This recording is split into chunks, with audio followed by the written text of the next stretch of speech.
Sheorn is going to be joining us this evening to talk about caregiving. As you guys know, November is National Family Caregiving Month. And isn't it funny and interesting that the timing works out that we also have a special talk with caregiving? And I hope that your special caregiver is able to join you tonight. And all of you, please jump on and be a part of our talk, be a part of our family. You are our family and our friends, and we're so glad to see all of you here this evening. I'm not going to delay any longer because we have a really special guest. We have Melissa Sheorn is on screen with us tonight, and she's going to be talking about family caregiving. Melissa, thank you so much for being a part of our family and to be willing at our last year's conference in Nashville to take on that breakout session. And it seems like you had a lot of great information that came to you during that time, a lot of great discussion. And I'd like for you just to come right on and take over tonight and talk with us. Okay, great. Thank you for having me. How is everyone tonight? Everyone good? Okay, I'll just go straight into it. So as a caregiver myself of my husband, who I'm sure most of y'all know, Jim, who's right here with me, it can be very difficult, but it can be very rewarding. So becoming a caregiver was not something that we probably thought we were going to be doing. But it is a role that we are currently in, and it can be a very challenging role. Most likely one that the majority of us have not been trained to do. We need to be able to provide effective care, but we need to do that without sacrificing the things that we need in the process. So how do we take care of our loved ones? How do we communicate with them and make sure that people with HSP and PLS are getting what they need, but that we're also getting what we need? A couple of things is just to make sure that we always keep the lines of communication open with our loved ones. Make sure that we talk about our fears as well as their fears and how we can overcome them, or how we can, work on both of them together. Make sure that we're always providing assurance that we're in this together, that we should not be doing this on our own, either the person that's affected with the disability or the caregiver. As changes occur, it's going to be difficult on both parties. So again, we need to communicate, and we need to realize that it's okay to feel grief when we're witnessing changes. But so how do we all combat this? First of all, again, communicating with our loved one. But then there's several other ways that caregivers can do things to help them out. One of those things can be journaling. And journaling can be very, very useful because not only do you document your feelings, but you write down your thoughts that can help raise questions, fears, and new ways of doing things. And this kind of relates back to the caregiving meeting that we had in Nashville. As we were talking about caregiving, it was amazing to see that the caregivers themselves, so all of you out there that don't have your caregiver on, will know that the caregivers turned the meeting around. Instead of taking care of us as caregivers, it became, how can we better assist? And I thought that was pretty amazing. And so what happened in Nashville is a whole list of assist devices came into play. And everyone started talking about something that they had found that was helpful, whether it be a travel or a grab bar to be able to take to a hotel room when there's not enough bars, vehicle door assist handle. I think Tina has shown a lot of people hers. We actually were able to show it in the caregivers meeting. There's an electronic design lift cushion that I think, was it Mr. Schultz maybe? I'm trying to remember who had shown that. but it's actually a cushion that helps lift from the ground. But as we're going through all of this, we need to realize that sharing, being there for each other, caregivers talking to other caregivers, people with HSP and PLS being able to talk and share. And it's all about the things out there that can help our loved ones and can help us get through all of this. So again, the journaling for the caregivers helps both their patient and themselves by being able to write down things, write their thoughts, come up with devices, physical exercise, meditation, relaxation exercises, support groups, and talking one-on-one are the things that really can help caregivers and those that we love. HSP and PLS is going to affect everyone differently, and this is going to include us as the caregiver as well. So again, we need to be able to talk and make sure that we are taking care of ourselves as well as taking care of our loved ones. It can be very hectic. It can be exhausting to be a caregiver, but it also can be extremely rewarding, being able to take care of the people that we love. So with that, I was going to put it out there and see if anybody had any questions or anything that they wanted to add. Melissa, I think it's really very important. I think that was a very good point that you made about journaling. Not only, to kind of get some stuff out of your head, but it also gives you an opportunity to kind of see how things are progressing in such a way that, you might need to be able to refer back to a note that, this is what happened on this day that caused this, reaction. And, maybe there's something in the diet that needs to change, or, any of those kinds of comments that you could just write or journal, or give you a chance to express yourself. I think that is a very good idea. I agree. And I think one of the things with the journaling too is when you write down your thoughts or what's happening, then you can go elsewhere and find support or someone else who may have dealt with this, and what did they find to help, to remedy the situation or take care of the things that were happening. Yeah, absolutely. And I think also what is so very important, and I think once our families that we're caring for understand this, is that we may not know exactly how, they feel in what is going on in their bodies. I see you there, Christine. Hang on just a second. But I think if they understand that we're willing to understand, that we're willing to be here, and that you have that assurance that we're in this together, but at the same time, I'm feeling stressed, and I need, them to understand that what you're asking me to do right now, I don't have any more energy to give. And we're going to have to lay that aside. You're going to have to figure out what it is that you need, because I can't do that anymore today. I'm done. I've reached my maximum. And I think if they understand that I'm not trying to leave you and leave it in that kind of situation, but, I'm here, but I got to go take a break, then I think it really kind of helps to dissipate a lot of frustration and anger and guilt and, all those feelings that we all have, right? So let me stop there. And Christine, let me let you jump in. Well, I want to say thanks, Melissa. Andrew actually has a question. At the conference with the caregivers session, was there a list made of those devices? Yes. Because I remember some of them were shoes and some other things like that. Is it available somewhere? I'll admit I have to look at the website.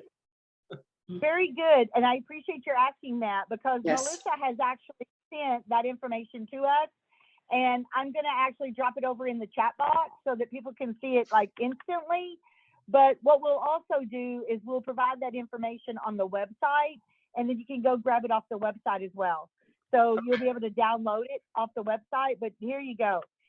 And then Mary White, you had a comment here as a spouse and mother of a 20-year-old, I have learned. to let them lead as to what they want and need. If they don't ask, don't do it for them. With our son, we've always set the bar high so that he sees beyond the DX. He's 20, but hard emotional time for someone who walks differently. It sure is. Wheelchairs can be your best friend. They can also allow you independent to do hand controls on a car. Absolutely. Can't Yes. imagine my husband being home without independent on his own. Absolutely. Oh my God, that technology just the most amazing thing to have the hand controls and the brake controls and the handicap vans. I mean, oh my gosh, that is just so wonderful. Mary, that's very appreciated. Thank you for sharing that. Mary, I remember the day that I was in the car with Jim and I watched him pick up his leg and move it from, over to the brake. And then I looked in the back and I was like, my babies are in this car. What about if he can't move his leg over fast enough? And that's exactly, for me, exactly what happened when I saw Ray do that. And I said, he had to slam his foot on the brakes. There is absolutely no way he could do it. And that was when I drew the line. I said, we're going to get hand controls. Because I said, you can't pick your leg up and move it. You just can't do it. Right. I was like, it's one thing if you're in the car, it's one thing if I'm in the car, but if you have my two babies in the back seat, then I can't do that. And he went and got the hand controls. He was a nervous wreck, weren't you? He was like, you're about if I don't pass the test. Do I lose my driver's license? He was all freaked out about getting them, but it's been amazing. And I'm so thankful that he did it. Expensive. Not everybody can afford them and the training that goes with it. And I just wish insurance would pay for it. And we fought and fought and fought. And the only thing they paid for was the occupational evaluation to see if he was even capable of driving. But once and they paid for that. The rest of it was completely out of pocket, but he worked full time at the time. And I was like, he has to get to work. Right. And so we luckily we were able to do it, but a lot of people can't because it is so expensive and you want to do it right. If you don't have them installed right and you don't have the training, they can be really dangerous too. Yeah, those are very good points. Absolutely so. But man, what independence, And then Greg's got a van that actually has the chair that actually rolls backwards so that he can just flip it around and get out of his wheelchair and then get into the seat. Now, some people have where their seats are completely removed and they can just roll their wheelchairs right up under the steering wheel. So it's just amazing the technology that they have now that can help you continue to keep you mobile and going. Anyone else have any experience with the hand controls or, a handicap van in that regard? Norman, can I just ask a question? Yes, please. I think Kyle posted about a company that assists monetarily with things like that. A lift on the back of your car, hand controls for the car, construction for your house, but I'm not sure what the name of that company was. Okay, so we can certainly find that out. Yeah, to assist financially. That's what we want, is we want all financial assistance that we can possibly find to help everyone get whatever it is that they need. And if you guys are on Facebook, which is probably what you may have seen it on, it may be perhaps even within our group page.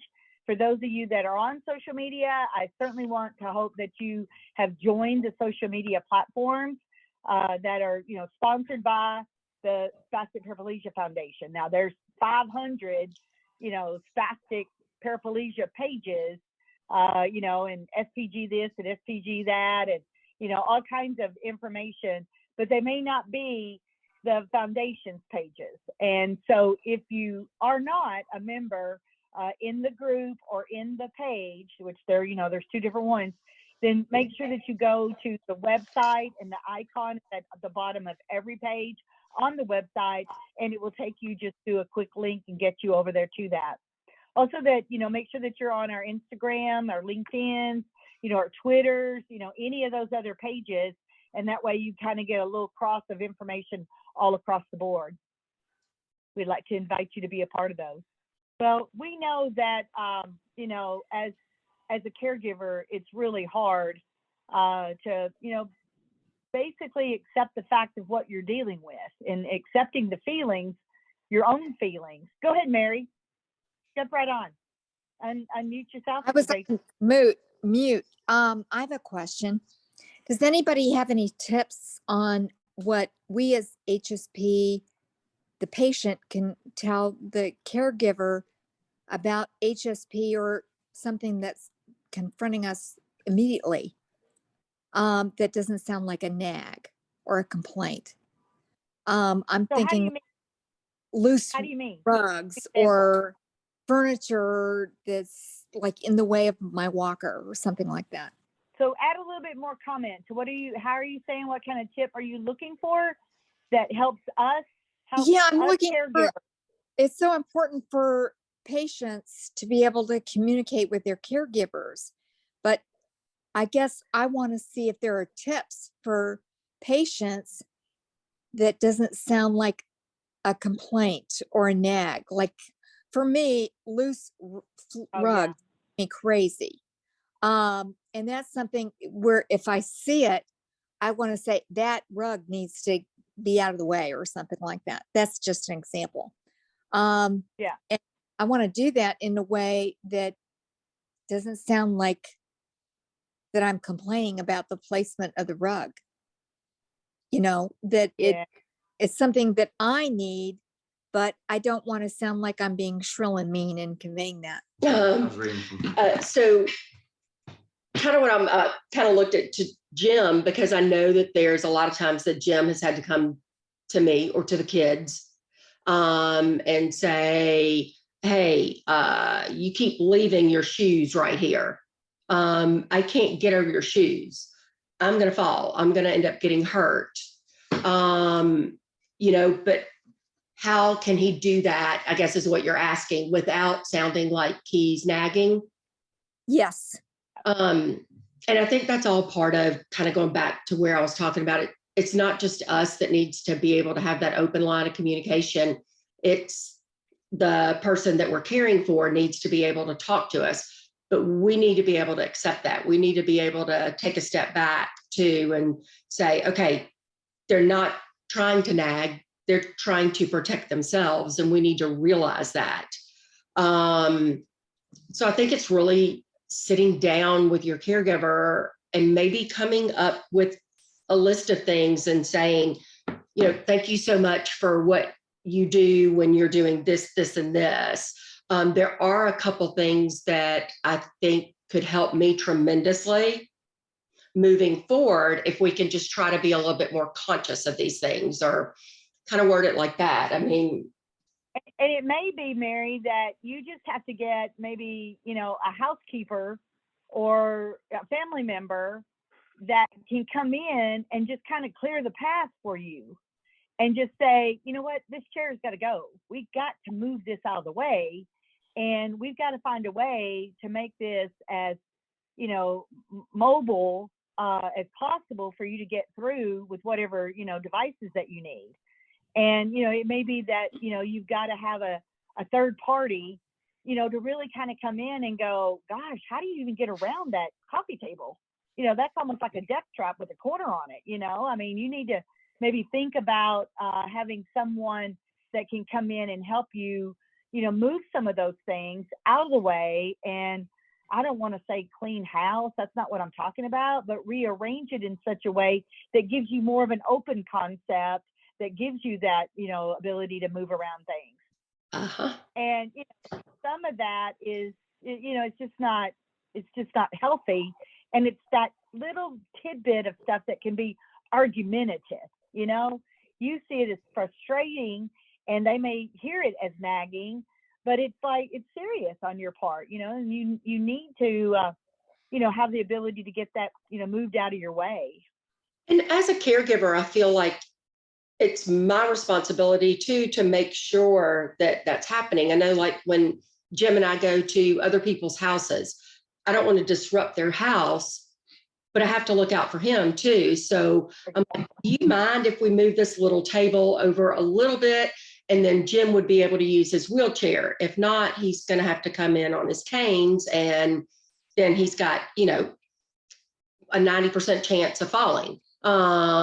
So as a caregiver, I think that's probably one of our most important roles, is to make sure that we are clearing the path. And maybe, Mary, if your caregiver will talk to some other caregivers, you could even call me and say, hey, I want my caregiver to talk to you. What are some of the things that you do for Jim? What are some of the things that you think are the most important? If we're at someone's house and they're serving food and people are all going up there to get it, well, I try to get Jim's plate first so that he doesn't feel uncomfortable, so he doesn't have to do that. Do I always take good care of him? No, I'll tell you that right now. But I do try to, and I try to realize the situations when, the countertop is high, when there's something in the way, I'll move it. If I catch the kid's shoes on the floor, I'm going to move those. But I think sometimes it's one caregiver talking to another. Norma and I talked at length back in San Antonio, just about, things that were going on, frustrations we had, but things that we thought could help each other, things that we thought could help our loved ones. And I think it really opens up so much for that other caregiver to realize that you're not nagging, but it's your way of being able to tell us what you need. And then maybe in turn, your caregiver can tell you, well, I'd prefer if you let me know this way, or, find out the best way, I guess is what I'm trying to say, on how to communicate and make sure that your caregiver realizes you're not nagging, but that you need these things to make sure that you're not going to fall, that you're not going to get hurt. Now, we also have Melissa Barron here at the bottom that is asked about, is there a caregiver support group associated with SPF? If not, can anyone recommend a good support group? So is anybody, we don't actually have, Melissa. That's what we're trying to kind of maybe, investigate by having this kind of discussion right now, is to see, what do we think we need to do to actually implement one, which is really just to kind of talk about it and to, get our feelings out, get our grief out, get our concerns out, finding someone that you can really just talk to, someone that you can just be honest with and let your hair down, knowing that what you say isn't going to be broadcasted, or there's not going to be a problem, it getting back to your loved one or your patient, and that's what we want, is we want things to be in a confidential nature, that we can be open with each other, but yet still be confidential with each other in some private information and discussions. I mean, this is tough stuff. I mean, you can read all these books and you can read all these magazines and, but until you live it and day in and day out live it, some people have no idea what it takes to be a caregiver. And at the same token, many of us caregivers don't know what it's like to have to suffer with, these illnesses, whether it's this or cancer or, or diabetes or, whatever it is, a new mom having to, care for a baby too, it's all these things that, that we as a group want to be, outreaching to help each other. Any of you have any questions, concern? Hang on, Mike, I'm going to call on you. But any of you guys have any questions or concerns and you don't have anybody else to talk to, I'm here. You pick up the phone, you give me a call, and we'll talk about it. And I'll listen. I'll cuss and cry and spit and, give you time to do the same thing too, and we'll just share, all these moments because, we really are. That's first thing Melissa said, is that the assurance, that we are together in this, and you're not just together with your family and friends, but, you're together with us, and we want to be here for you guys as well. Go ahead, Mike. I'd like to hear from you. You can please share your screen if you want to. And if you don't, that's okay too. Oh, wait a minute. Hi. Hi, I'm Linda. I'm Mike's wife. Hi, Linda. See you, Linda. Hi, how are you? I just wanted to say two things. One, I was at the caregivers session at Nashville, as I've been for all of the conferences except for a couple during COVID. And the first thing is I wanted us to change the name to Partners versus Caregivers, because I really believe I'm Mike's partner. I don't believe that I'm his caregiver. But when we were there in the session that you led, there was a gentleman who spoke about a group, and I'm just trying to look it up again. It's called Family Caregivers of HSP PLS ALS Support Group. And he set Yes. this group up and encouraged us to sign up that day. When we signed up, we had to sign off on permission that it would be private with the partners, I'm going to use that word, and the members who have HSP, so that we commit to the fact that we can say anything in this group and share our feelings. So he's already done that. He solicited some names while he was at the conference. His name is Lloyd Small. Oh, And, yeah. I'm not sure if he's on this group or not tonight. I don't think he is, but he's Sarah's husband. Yes. Okay, so he gave Yeah. a number of suggestions in that little workshop that we had, and he talked about some devices. He talked about some tools that they used in car and transfer, but he also talked about the need just to have a place to share suggestions. It's not a very active group, I must say, but at least it's a place. And it may or may not be a sanctioned group, I don't know, but he did get a number of names that day because I kept seeing, I signed up that day and I kept seeing names be added to the group. That is very good information, Miss Linda. Thank you for sharing that. And we can for sure be checking into that as well. So you said that very quickly. Do you mind sharing again? What was the name of that? Family Caregivers. It's called Family Caregivers of HSP, PLS, ALS Support Group. Okay. And can I just go back to something Mary said a moment ago? Yeah, Mary go was ahead. talking about how best to let someone know that you need something. My preference is, even though I'm a Canadian, everybody says we're polite. I say I take the direct approach. If you need something, ask for it. All anybody wants to do is to pave the way and make things easier. So if we need to, I don't know, fold up the bath mat in our house so it's not sitting in front of the shower door, just say it would be better if we folded up the bath mat. Easy. Doesn't need a big conversation. Just ask and it's done in a minute. Because we may not see what's needed, but if you ask, absolutely it's going to happen. Well, and I wonder too, Linda and Mary, you guys, think about this. Do you think that perhaps, and Mary Schultz, you also think about this.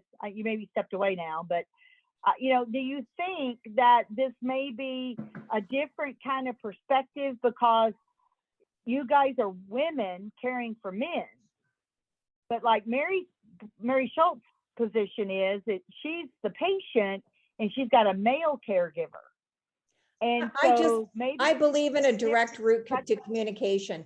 I don't think people get subtleties. I say, if you need something, you ask for it, and that's direct. Yeah. Because if you try to be circuitous in your route to get the information, people aren't going to pick up on it.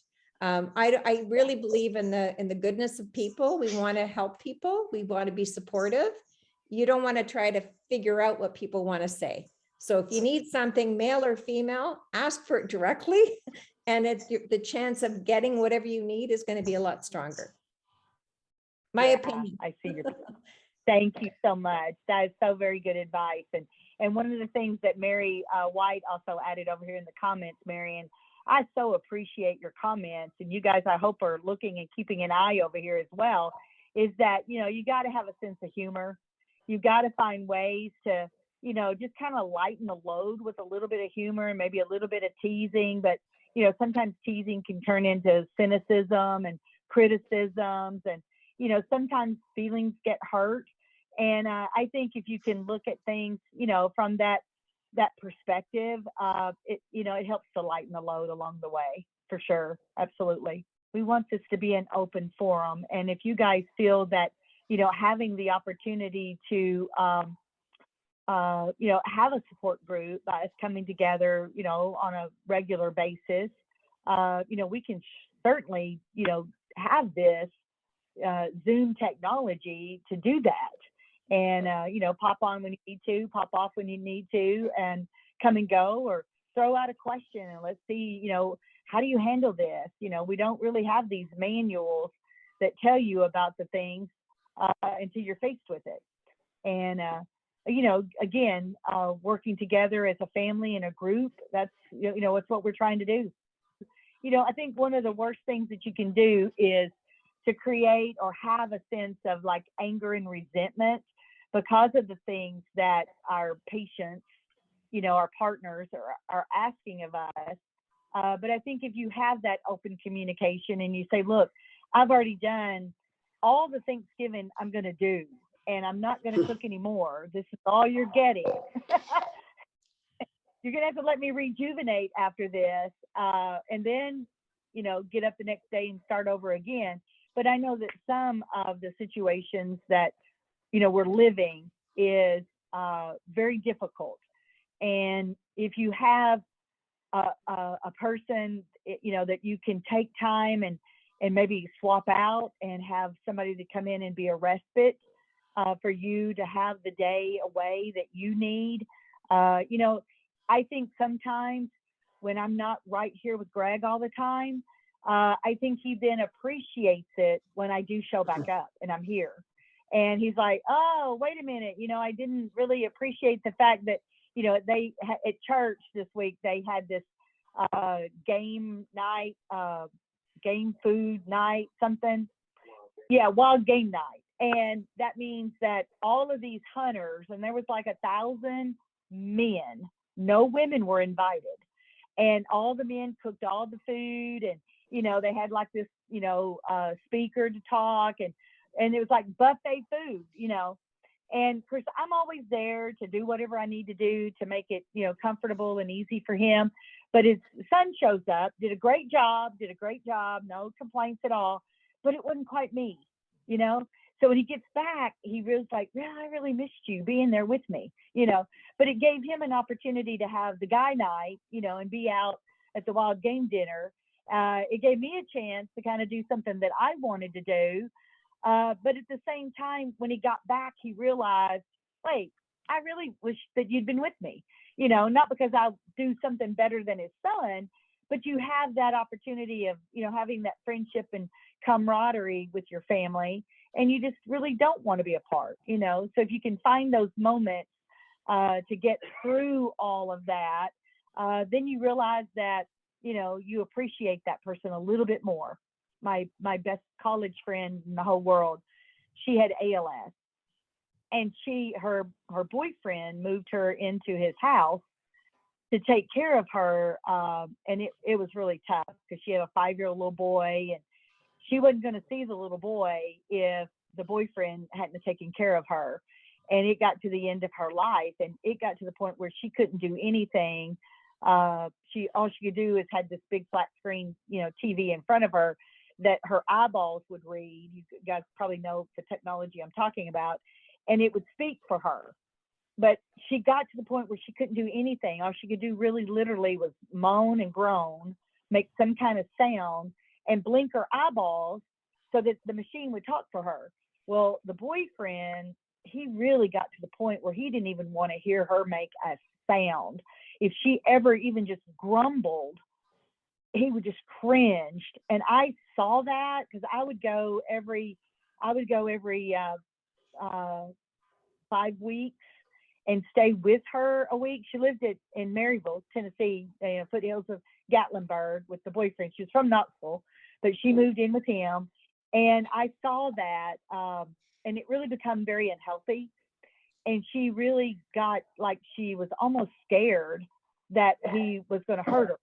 And it's just, you know, her trying to deal with life and deal with the fact that she can't move a thing, you know, and all she can do was make sounds that would wake her machine up, you know, and then give her a chance to speak through the machine what she needed. And whether it was to move an elbow, move an arm, you know, my hair's behind my neck, it's bothering me, you know, whatever it was.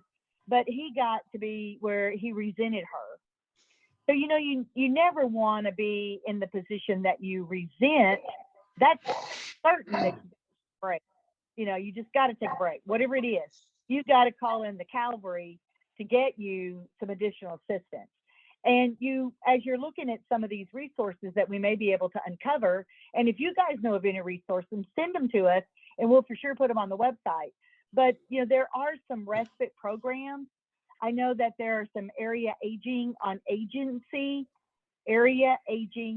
agency services, AAA, not your, travel people, but area agency on what's called area agency on aging in most of the counties across the United States. And they're usually housed in a economic development district or an area development district type office. Probably your senior citizen centers will know how to reach those offices. And they have a respite program in most of these places that would give you an hour a week, maybe 2 hours a week. And some of those people might even come and do housekeeping, house cleaning. They may do some of those kind of chores. But, it sounds like really most often, we as the partner or the caregiver, we need a break. And we need to have somebody that's going to love our family, as much as we do. And getting that hour away to go run an errand or go take a walk, and I think that is very important. And I think having that physical outlet for you as the caregiver is just as important than your patient going to physical therapy. So if you can find that time to have that exercise and to release some of that tension and stress, I think that will help you tremendously. Anything else, Melissa, you want to add? Nope. I think that pretty much gets it. And if anyone that was in the caregivers meeting realizes that there's anything missing off the list, I tried to compile as much as I could from that day, but just let us know and we can add it to the list. I know that there were several ideas that caregivers asked for next year's meeting on things to do, things that may be helpful, such as travel options. How can we find the best place to take our loved ones or our partners? And, places to go, accessible houses, rooms to rent, items available, such as Jim on his beach wheelchair, but different things like that, people may not know are an option, but it could help all of us to find that happy place to go to. Because as caregivers and partners, we all need to be able to get away too. And I think that finding the places that we can go and things that are accessible, et cetera, are great things to be able to compile. And we should be able to put a list together to be able to do that. Is that if you guys know about the spoon theory, right? Does everybody know about the spoon theory? And if you don't, then you can read all that information on our website. But she tells you here in the chat box that, to help with exhaustion and understanding, we have found that the spoon theory is fantastic. And that is, it helps to really quantify how much energy that, it takes to go through, any kind of day that you might be having. And, you can use popsicle sticks, you can use whatever, straws. It doesn't have to be a spoon. But it's one of those things that it helps you as the caregiver and the patient. And maybe you need 2 sets of spoons or straws. When you've done all you can do, you got to figure out what's most important throughout the day and get those things done first, because you're going to run out of spoons to finish out the rest of the day and your energy is exhausted, right? So those are some very good pieces of information. You guys can find more of that information on our website. And it was just so appreciated to know that, when you've drawn all the straws, you can't do any more. I'm done. I can't give you any more. Let's figure out what's most important for the day and get that done first. And hopefully your patient, really understands that too. It's got to work both ways. Hey, Norma, there was very good on there too about a support group for parents of children with HSP or PLS. Yeah. That is something that was brought up in the caregivers meeting, and they asked for next year if we could actually start the meeting as one and then break out the meeting into 2 totally separate groups, so that the parents and caregivers can actually sit down and talk and share ideas, because it can be, or it is, Mary, you've done both, very different on the things that child is going to need versus what our partner is going to need. So that is something that was requested for next year. And Norma and I briefly have talked about it, but hopefully we will be able to do that and pull it apart. Maybe at that point, a caregiving group can be formed that is the parents of children with HSP and PLS. I'm hopeful this year, we booked this contract just so you kind of understand how the conference works. We actually booked this contract for the hotel, and we haven't really told you what the hotel is yet, but it's going to be in St. Louis in June of 2023. The information about the date specific is on the website, so I'd like to direct you over to the website, and we will be telling you the hotel, and we'll get all those details worked out once we get the registration form and all the details of the registration taken care of. But those are very good. Thank you, Melissa. Aviva, thank you so much for bringing that information out and helping with that.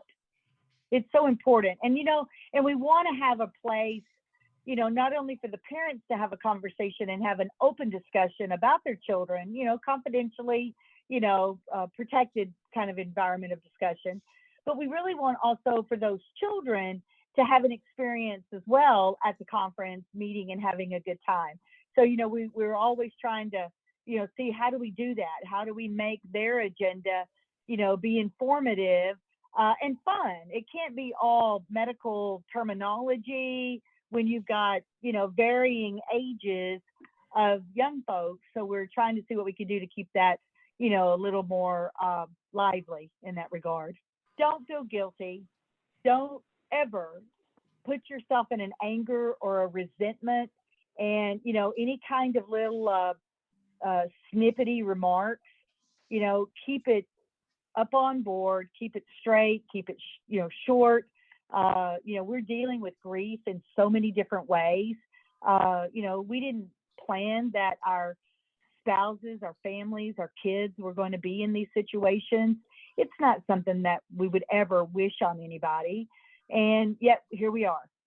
So, what can we do to help each other and to overcome the stress, the strife that might be created, in our families, and I think mostly finding somebody that you can just be honest with and talk about. Let me tell you what I'm dealing with. And you may have some experience with this, or you may have had this situation. I don't know what to do. I want to leave him. I want to leave her. I didn't buy into this. This is, it's painful in lots of ways. And I'm not happy with the situation. What do I do? Let's figure out how we can communicate these things and help out each other, whatever it is. You're frustrated with your child that you're dealing with that they don't understand. This is something that's going on. Do you think it would be beneficial to have a couple of children talk with each other? Let us try to figure out how to help use this type of technology where they can be in the room together. Do we need to try to find a way to make that work? We can, we've got the build of technology where we can have all the parents on the screen at the same time, and then we could put the children in a different room at the same time, which causes you to have to be where you need to be on a different computer than your child. But we can do that, and we can let, somebody kind of moderate that discussion. Maybe have some kids that can, different ages that can say, well, this is what I dealt with. This is, what happened to me at school. And let me tell you this situation. How did you handle this? How do you handle kids at school that are looking at you funny or handling these things funny? Those are the kind of conversations that they're tough, but we gotta approach them. We gotta figure out a way to help our kids, live with this and deal with this. So if you guys have got some suggestions, we're here to see what we can do to make use of the technology and make this available so that we can be beneficial. Then we'll thank you for tonight. Thank you so much, Melissa. Give you a hand for coming on and talking with us, and we'll get back together another time.